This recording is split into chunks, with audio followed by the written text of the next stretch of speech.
You okay there? Back for another video. Hope you're keeping well. Been messing about with antennas in the back garden as I'm usually doing. And my latest one is a vertical, 6.8 meters long, non-resonant on any band, but using this time a MAT-40 auto tuner at the base. Let me show you the setup. So this is the bad boy. It's the MAT-40 tuner. It's a long wire tuner. Ignore the ground strap. I'm just using this to connect to a radial plate. But you can see how it goes from the ground connection there, look. Okay, and I'll tell you about these two in a minute. So what we have is basically a tuner designed to be outside. It's weather resistant at the very least, if not weatherproof. The end of your antenna wire goes in here.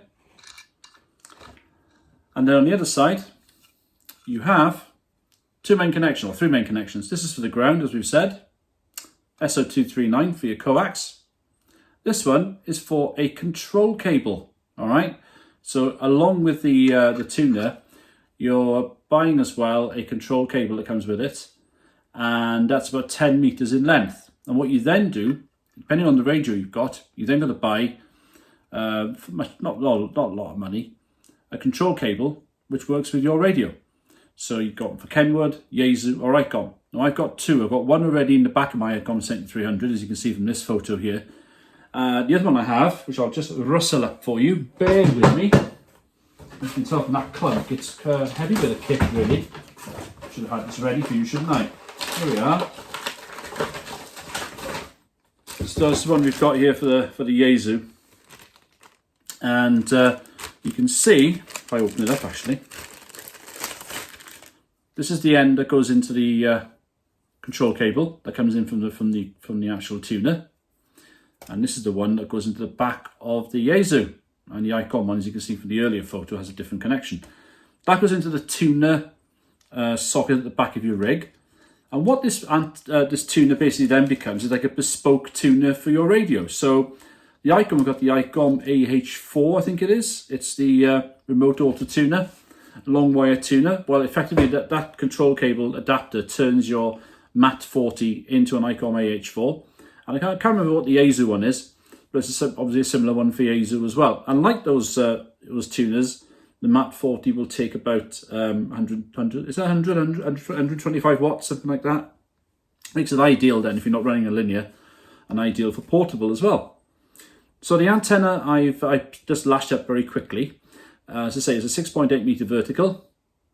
It's basically straight up there on a 7 meter pole. You can see there the control cable reaching the tuner, and then the coax going out to the rig, and also the connection, the ground connection, going to my very homebrew radial plate as well. And what they also did was add a common mode choke, a line isolator after about a meter or two of coax from the tuner, and then coax from the line isolator into the shack operating position. So there we are. Pretty simple setup. I put about 20 meters, 30 meters of ground radials down, not much at all. And the tuner did pretty well. It actually got me onto several bands. Let me show you how easy it was to operate using, in this case, the ICOM 7300. So apologies for the for the state of the shack at the moment. Let me select a band. Let's go to 17. Let's turn this up. So just choose hopefully it's a quiet frequency. So we'll just go there. Now, because you've got the dedicated, turn that down, because you've got the dedicated control cable even, all you have to do is literally just press the tune button. So here we go. There's the tuner button there. Does its thing. That should now be okay. So let's have a quick look, get the mic and a quick whistle. There we go. And that's a full 17 meter band catered for. And it does the same on all the other bands. Now, if I go from 17 to, let's go to 20. Now, just trying a different frequency here. If I clearly have something that's tuned again, so I go to the tuner. And literally, remembers the setting, that's now tuned. And there we go.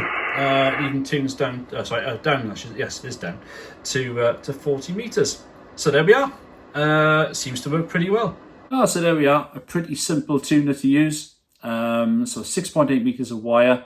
The good thing about it is it tuned 15 and 17, which were just below and above a half wavelength, and also it tuned 40 meters, no problems at all.